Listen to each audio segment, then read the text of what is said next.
Now coming to the subject, Islam, a backward religion. Let us look how Islam has contributed to the world of knowledge.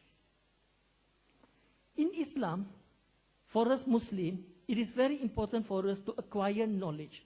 The first revelation that was given to Prophet Muhammad, peace be upon him, was not on how to pray or how to fast. Rather, it is mentioned in Surah Al-Alaq, chapter number 96, verse number 1. Iqra' bismi rabbika alladhi khalaq. Read, recite, proclaim in the name of your Lord who has created. It is knowledge that we have to acquire. And the Muslims in the past paid very serious effort in acquiring knowledge.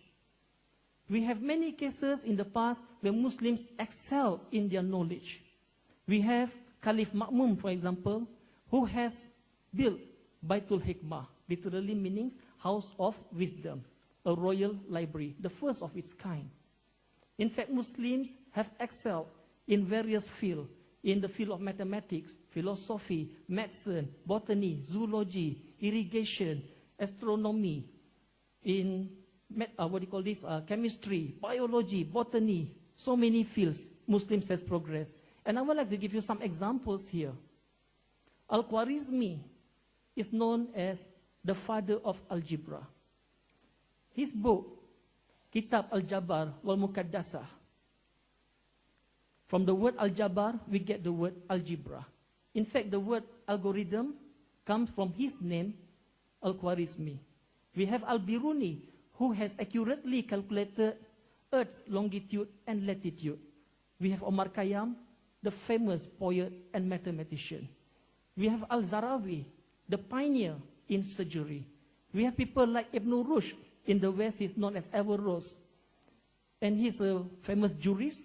And he has correctly mentioned the function of retina and how it transmits the images to brain.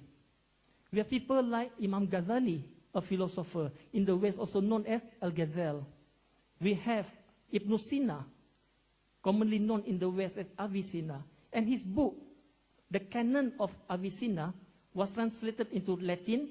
And for 700 years, medical schools in Europe have been using his book as a reference in medicine until about the 19th century. And the list goes on and on, but time will not permit me to give you more details. But this, you may argue and say, okay, Brother Shakiri, in the past, the Muslims has excelled. We accept. But what about now? Let us address the issue of today. The common issues that we face today about Islam being backwardness is on women issues, actually, I would have to say. There's a lot of questions by non-Muslims and sometimes by Muslims themselves with regard to how do Islam treat women.